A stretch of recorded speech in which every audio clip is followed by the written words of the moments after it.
Well, the big standoff in Ladakh, meanwhile, between Indian and Chinese troops has shifted to the next level, with information coming in that the intruding forces are being supplied by helicopters from the Chinese side, a troubling indication of how long they perhaps plan to stay. As Headlines Today has reported, this is a standoff that hasn't de-escalated, which means that what you've been reading in some newspapers and watching on other channels is actually wrong. The face-off in the Chumur area continues, with Chinese forces refusing to back off 48 hours after they intruded 5 kilometers into Indian territory. All efforts to disengage have so far failed. Headlines Today has now learnt that Chinese helicopters have been supplying the 1,000-odd border regiment troops holding ground on the Indian side in Chumur, allowing them to occupy certain dominating heights, even though they remain at a tactical disadvantage.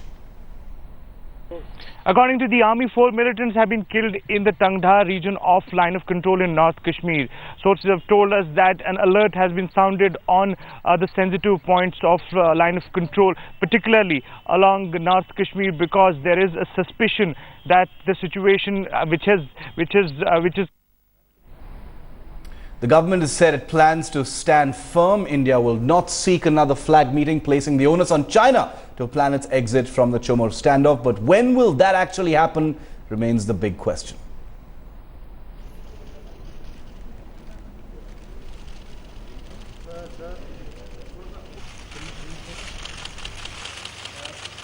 The standoff between India and China on line of actual control in Ladakh continues to rage on. Headlines Today has learned from the sources on the ground that the PLA troops are now getting supplies by helicopters and choppers. The fact that the 1,000-odd men do not have a base level support in and around those locations is probably the reason why PLA is resorting to aerial help.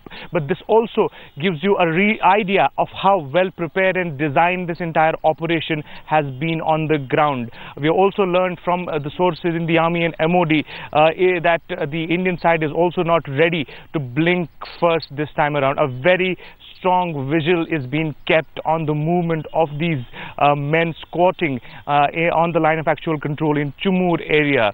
India is waiting this time around to see what the next move of the Chinese side will be. With cameraman Tariq Loon, Shujaul Haq in Srinagar for Headlines Today.